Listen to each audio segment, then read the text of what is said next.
Procede-se seguidamente à apresentação da resolução do primeiro teste da avaliação contínua da Unidade Curricular de Mecânica no ano letivo 2020-2021. Relativamente ao enunciado, dizia-se que, sabendo que o sistema apresentado na figura se encontra em equilíbrio e que a força instalada no cabo AC é uma tração de 100 newtons, determine o peso P e defina a força no cabo BC através da sua intensidade, ângulo e sentido. Em termos de resolução, o ideal é começar por se traçar o diagrama de corpo livre do problema. Assim, o enunciado traduzia estes dois cabos suportados em A e B e com uma força aplicada em P, de valor desconhecido. Tal significa que, se procedermos à elaboração do diagrama de corpo livre em C, resulta que neste ponto C atua uma força que é o peso, naturalmente, apontando de cima para baixo, de valor desconhecido. Temos uma força AC de 100 newtons que tem uma inclinação de 35 graus com a horizontal. E neste ponto ainda atua uma força BC que apresentará uma inclinação que pode ser deduzida do facto de saber que entre o cabo AC e o cabo CB existe um ângulo de 90 graus, como o ângulo raso são 180, se a 180 retirarmos 90, ficam 90 e retirarmos 35, ficam 55, e então o ângulo que FBC faz com a horizontal é de 55 graus. Está, portanto, definido o conjunto de forças que atua no ponto C, podendo passar-se à resolução do problema. Portanto, estabelecido o diagrama de corpo livre e atendendo a que as forças se encontram em equilíbrio, é um dos dados do problema, a resultante será obrigatoriamente nula, porque as somas das componentes de todas as forças, segundo os eixos coordenados, será nula, o que possibilita a determinação das duas forças desconhecidas, o peso P e a força no cabo BC. Portanto, temos aquela força, o equilíbrio no nó C, traçando os eixos X e Y, o que temos que garantir é que, de acordo com estes eixos X e Y, as componentes de todas as forças têm uma resultante nula. Procedendo à decomposição das forças segundo os eixos, resulta então que a força FAC faz um ângulo de 35 graus com o eixo X, pelo que FAC será negativo, porque aponta para o sentido negativo do eixo do X, será menos FAC,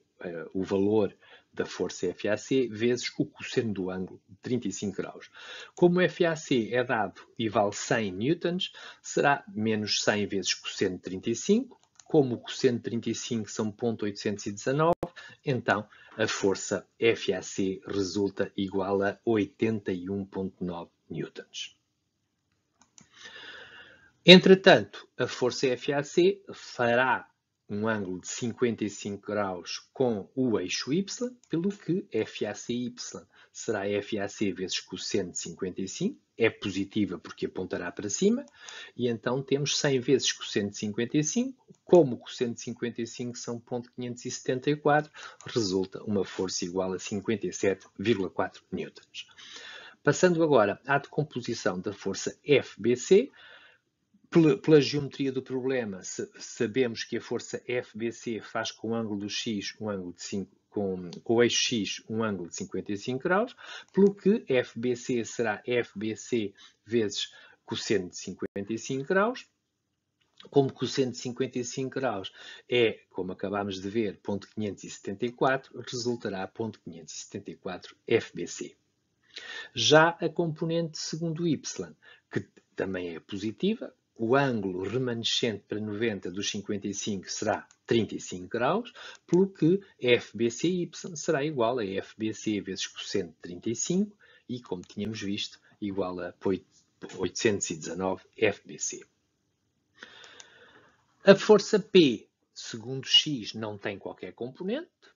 pelo que será igual a zero, e segundo y é negativa, pois aponta de cima para baixo, e será de valor p desconhecido, que é o que nós pretendemos obter.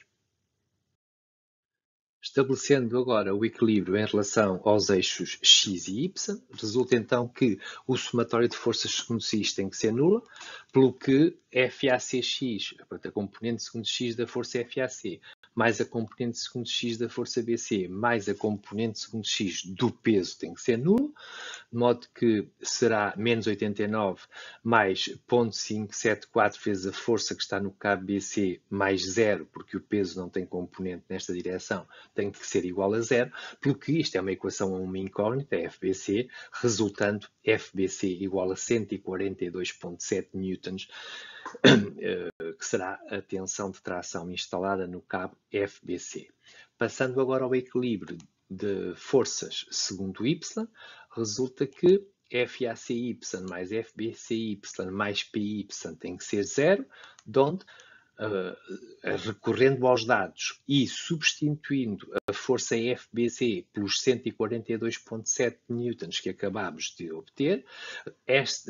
obtemos uma equação que é só função do peso da carga P, que era uma variável, uma incógnita deste problema, resultando a carga P igual a 174,3 newtons. Concluindo e dando resposta ao enunciado, ao solicitado no enunciado no início do problema, temos que